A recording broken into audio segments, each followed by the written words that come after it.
For the pre-fight introductions. Ladies and gentlemen, good evening and welcome to the Pensacola, Florida Civic Center, where tonight, Square Ring Incorporated, along with your undefeated king of beers, Budweiser, this Bud's for you, presents 12 rounds of boxing for the Super Middleweight Championship of the World. This bout is sanctioned by the International Boxing Federation, President Robert W. Lee, Supervisor ringside Walter Stone, along with the Florida State Athletic Commission Chairman Jimmy Resnick, Commissioners Dr. Jack Gugino, Alvin Goodman, Eric Riley, and Alita Waldman, Executive Director Don Hazelton. Your physicians at ringside are Dr. James Boyd, Dr. Wynn Hansen, and Dr. Lane Yanahiro. Timekeeper Tom Patterson. Counting for the knockdown seconds will be Tommy Kimmins. The scoring for tonight's bout will be done on the 10-point must system, and the three judges assigned at ringside are Rocky Castellani, Paul Herman, and Sheila Martin. And when the bell rings, the man in charge of the action, referee Bill Connors. And now, ladies and gentlemen, from Pensacola, Florida, let's get ready to rumble!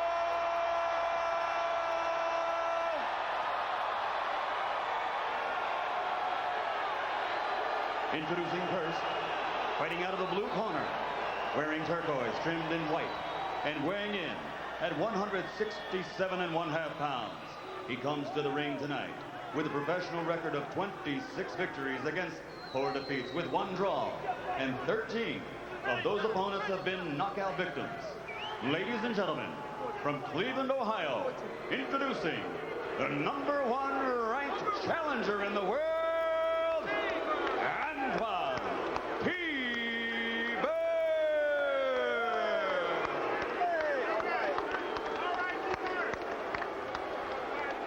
And his opponent across the ring, fighting out of the red corner. His official weight also 167.5 pounds. He's wearing burgundy, trimmed in black. This 1988 Olympic silver medalist enters the ring with a perfect professional record of 27 consecutive victories, 23 of those by knockout.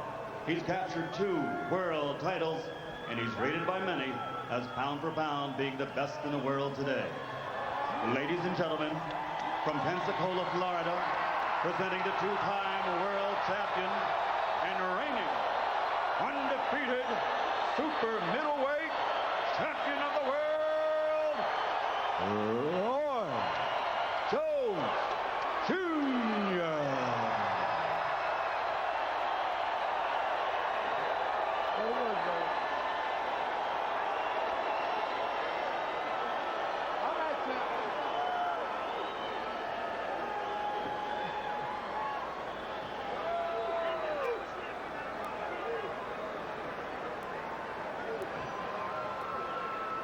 All right, you both got your instructions in the dressing room now. Does this corner have any questions over here? No questions over here? Listen to my commands during the course of the round. Keep it clean, touch gloves, and good luck to both of you. The one unhappy note here tonight in all this celebration is that Roy Jones Sr. isn't here because he and his son haven't patched up their differences. Interestingly, according to Roy Jones Jr., their split started, he says, when they differed on how to approach fighting southpaws the last time Jones did that, which is way back when he was an amateur. That man was Frankie Lyles, who now holds one of the other 168-pound world championship belts. Gil Clancy, for a conventional fighter like Roy Jones, what is the book on fighting southpaws, and where does Jones break the book? Well, the book on fighting southpaws, Jones should be moving to his left, keeping his left foot outside Byrd's right foot, play it safe, and try to throw those left hooks to the body and head. But again, you can see Jones has his own ideas. He's so talented and so fast, and he is the better puncher, so it might be better for him to be moving the way he's moving. He's trying to draw Byrd into a punching exchange. One express priority for Roy Jones in the first round of every fight is to check the chin of his opponent. He wants to land at least one heavy shot power shot against Antoine Byrd to see how well Byrd can take it. And already Jones has been to the body with the right hand and slipped in a quick left hook to the chin. Jones backing Byrd into the corner with an early flurry punctuated by the right hand. Byrd's head snapping back with a right. Jones landing early power shots. And Byrd's in big trouble, Gil. Down he goes. And to Byrd's credit, he was badly hurt, but he was still trying to fire back. Might not get too many chances to fire back here as this crowd rises to its feet and looks for the first round knockout.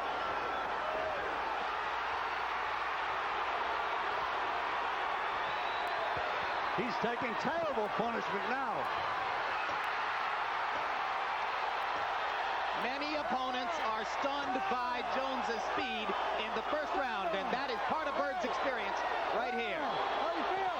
There is a 3 knockdown rule, Jim. One more knockdown and it's over whether Byrd can get up or not. Good And now point, Jones Larry. turns to southpaw. This is going to be over, I think. Bill Connor's seen enough.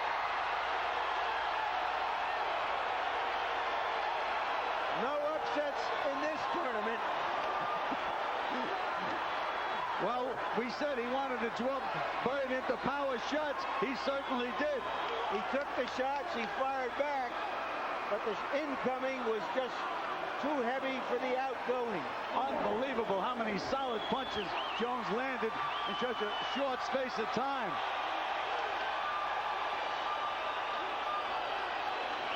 And for those who prefer this man to Pernell Whitaker as best pound for pound in the world, there's the reason right there. Roy Jones, in addition to all of his boxing skills, has punching power.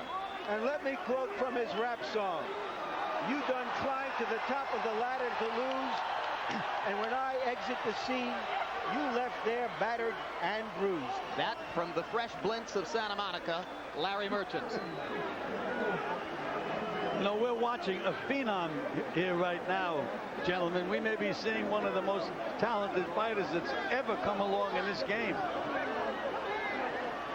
That's about as high a praise as you can give, Gil, and coming from you, that is the supreme compliment. As talented as whom, Gil? I would say as talented as just about anybody I've seen. The punching power, the speed, he has it all. First knockdown, Larry.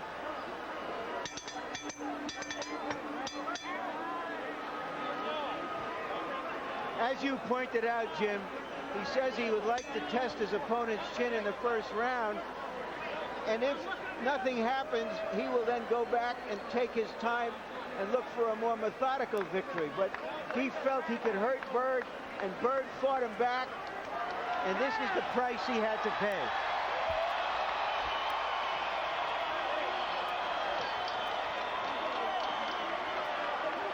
Part of the book on Jones is that the most dangerous punch is the left hook, and there were left hooks in these flurries, but the finishing damage was, I think, done by right hands, Gil. His right hand was very, very effective tonight. There it is right now, Jim.